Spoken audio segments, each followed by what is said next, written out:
Well, the next video is going to be Self-Reliance Festival in October of 2022, and I just wanted to give a little introduction to that, how I found out about it and all. I started doing some seminars with this guy named John Bush. No relation, but he's doing these seminars called Exit and Build, and he's talking about, getting out of the cities and getting out of the control of the government, especially after all of this COVID stuff started coming down. It became a real motivation for a lot of people, I think. And anyway, there were a couple of conferences I did with him, and they talked about all kind of things regarding homesteading, permaculture, and types of houses to build and where to build. And one of the big things he talked about was creating communities that traded with each other, so bartering and helping each other out, creating a kind of a network of people that could be self-sufficient, self-sustaining without needing the system. So that's kind of my goal, is to be part of that, and creating a new way of doing things, so we're not dependent on all of the financial system and whatnot, because they're really trying to box us in, define us in a certain way. So that's a huge part of why I'm doing all these videos, is to show how somebody can become independent and sovereign. So anyway, they talked about the Self-Reliance Festival, and I'd already been looking at Tennessee, and it was in Tennessee, and it just seemed like everything was aligned for me. So there you go. That's how I came to do the Self-Reliance Festival. These clips are not meant to be, comprehensive of the weekend at all. It was just a few clips just to give you a sense of the people, and not hardly even the ideas behind it. There is just, I didn't record all of the thing because I couldn't have done that. They wouldn't let me, and I didn't want to do that. But I tried to get kernels of interest, but every time they say something interesting, I'd fumble for my camera, and then I'd turn it on and they were talking about something boring. So I hope you just get a little sense of who the people are and what I was doing on the weekend. Well, we're just leaving Nashville, going to Camden, final destination, well, for today, for the Self-Reliance Festival. Looking forward to it. The big reason why I'm coming down to Tennessee is to exert some freedom from, I guess, the tyranny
I'm here camping next to the Reliance Festival in the field behind the gas station.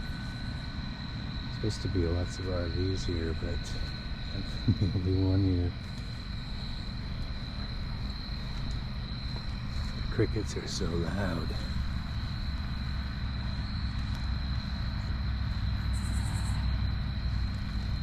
Not exactly a quiet night, but it's nice to know how much nature is all around.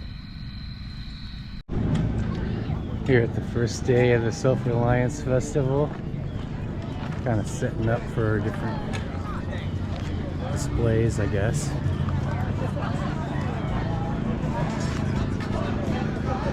And the vendors over here, and the coffee.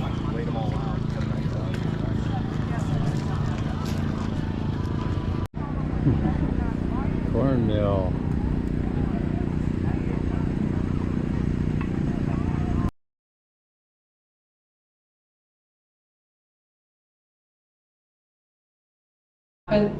You know who I was traveling with? Chef Brett Corriere. I'm like, man, I just can't find a restaurant in Camden, Tennessee to do this at. And my original vision was go off site with everybody and then come back. A month ago today. So James founded Tactical Response 25 years ago to teach good people how to make bad people stop doing the shit that they shouldn't be doing. Okay? That involves guns, medical, mindset. I'll be inside all day. If you eat corn or wheat or any of those things, a grist mill, it makes the flour for you because you can store all of the wheat berries in the world. Do you know what to do? Farm, and it's kind of weird hearing myself talk on a mic, but hey, a couple of people I want to give a shout out to. Dana, who was just up here a minute ago. If you haven't seen his viral video, The Crazy Hot Matrix, that is one of the most hilarious things you will ever see in your life. One of these days I'll live it down. Yeah, you have got to see that, and I'm looking forward to being taught by him out there as well. Also, last night when I was at dinner, I'm just going to and strike deals with him. I mean that. Recruit yourself, a brown person, to go in there and just do the talking. Y'all think I'm joking, but I'm deadly serious. I am deadly serious. Go get somebody, hey, everybody knows somebody, Brown. I mean, come on. We got an illegal problem. Here and glad to share a little bit of what I do. I hope it helps somebody. There ain't no following up the pimp daddy of permaculture, but I'm going to try my best. My name is Justin Metcalf. I'm from Madison County, North Carolina. My family's been in the same spot about 200 years. And I'm not really bragging about that. I was just blessed to be born there where I was, and I'm thankful for that. Trying to think, didn't really plan this, but trying to think about what I can say to help you. I'll tell you something about a rattlesnake we killed a couple weeks ago over at the house. Out behind the wood pile, and went and got a hoe. Sorry. This rattlesnake was out behind the wood pile, and I went and got a hoe to kill it. And in the process of killing it, that rattlesnake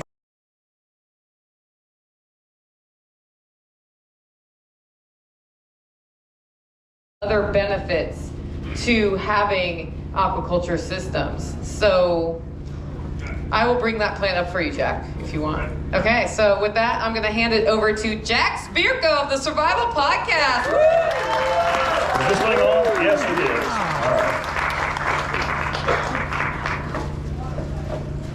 All right, guys. One of my mentors is Jeff Lawton, and I need some energy here. So anybody here ever see how Jeff Lawton starts it? When is the aquaponics course going to come? Soon, and it's not aquaponics, it's aquatics. There's a system back here that John has a really great system that is an aquaponics system. It is a much smaller system than what I'm talking about, but what I'm talking about is not big. I've had people come up to me that knew I was going to talk about it and say, well, I have a half-acre lake. What should I do? I said, enjoy your lake. If I had a half-acre lake, then I would just enjoy my lake. What we're talking about here are ponds that are in some way around 500 to a few thousand gallons. We have trained protection dogs and puppies for sale. We do training in various different formats. We have an online training course called K9 Academy. And then I have a franchise in the Houston, Texas area, and Pat is with me. I don't know if he's over at the booth or there he is, Pat right here with Arrow. And Pat runs a franchise for us in the Houston, Texas area. He does Zoom call training with people, and then we work together. He trains some dogs for me and stuff. Down here, a grazing shot in the abdomen, they fall on the ground and die. I'm like, guess what? That's not how it works. Even if you take a critical shot to a lung, you can still fight for a minute or two, right? Depending on how determined you are. So whatever happens in a fight, we have to go into that mentality with, no matter what happens, I'm gonna win anyway. We might have to go to the ER afterwards, I might be getting surgery, whatever happens, happens, but I'm gonna win this fight. I'm not going to back down. We go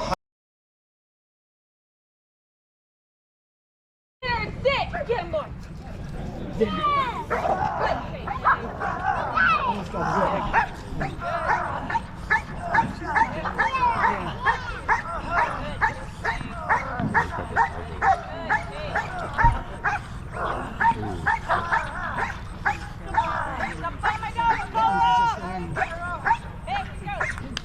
And the people who are here today, they donated their energy capital to help you. Do business with them, right? Vote with your dollar, right? So Nicole asked me to come here today and talk about freedom and about taking a stand, which I did. And so I thought the best way to begin is just to kind of tell you guys my story and what brought me here to you today. So I spent 25 years running a series of financial companies. So I ran 2 financial holding companies, 2 insurance companies, 2 agencies, a marketing company, and an investment company. I had 900 employees, about $140 million in assets, and I had operations in 32 states. Okay, so a nice big company. But at the same time, I was a closet prepper. I'd been prepping for many years, since 1994. I was a closet prepper because I was afraid of being put on some list.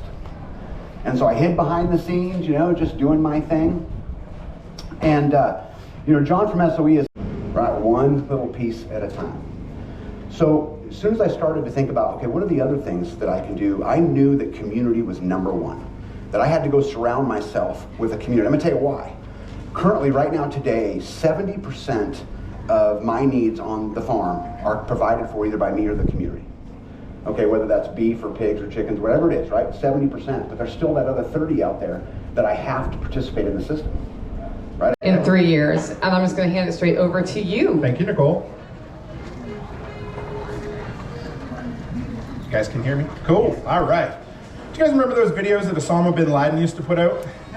You're like, who's this dude that's up here talking about terrorists this quick? So, you know, he used to sit alone in a little bat-filled cave. Career in comedy, I guess. I'm like Thesia. I'm not going to go into comedy. But you ever notice how different people are? Nicole referenced it a little bit as far as how people think and act and do and say and feel. You know, for me, when I went out to base camp that first time, I'm going to get shit done in person. But I internalize things. So that first day when I went out there and I sat there looking at the stairway, I'm going to get rid of this. I sat there looking at the stairway and I wasn't talking. You know, I was looking at it, I hemmed and hawed around, and I kind of walked around a little bit and looked at what needed to be done. It's because and he got a bunch of his agorist friends together on a podcast called Unloose the Goose. Unloose the Goose. We know that one, right? Who listened to that? Woo! Okay.